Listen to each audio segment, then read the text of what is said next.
Hello everyone! Welcome to this A2 English listening practice video. Today we are going to talk about how to think in English. Learning to think in English is very important because it helps you become more fluent.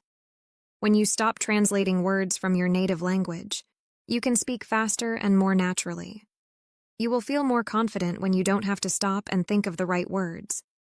This will also make conversations smoother because you won't need to pause as much. One of the easiest ways to start thinking in English is by using simple words in your daily life. When you see something like a chair or a table, try to say the English words in your mind. This is a small but effective way to begin.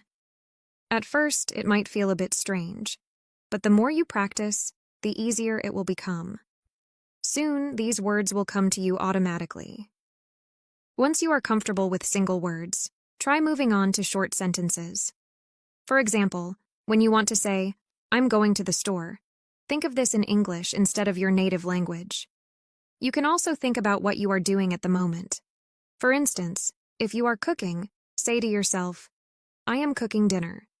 This will train your brain to use English more naturally. The more you practice, the quicker you will improve. Another good tip is to talk to yourself in English. You can do this when you are alone. For example, if you are getting ready in the morning, try saying things like, "I am brushing my teeth," or "I am putting on my shoes." These small actions will help you get used to thinking in English. You can even describe your surroundings or what you plan to do next. Over time, you will feel more confident speaking and thinking in English. It also helps to think about your day in English. At the end of the day, ask yourself, "What did I do today?" Try to answer in English.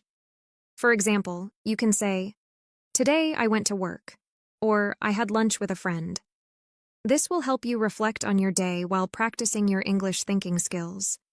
It's a simple activity but very useful for building the habit of thinking in another language. Learning to think in English can take some time, so it's important to be patient with yourself. Don't worry if you make mistakes. It's a normal part of learning. The key is to keep practicing every day. The more you immerse yourself in English, through reading, listening, or speaking, the more natural it will become to think in English. Remember, practice makes perfect. Now, I'm going to ask you 2 questions about today's article. Write your answers in a comment down below. 1. Why is it important to think in English? 2. What is one way you can practice thinking in English? Okay, that's all for today's lesson. Keep practicing your English, and I'll see you next time.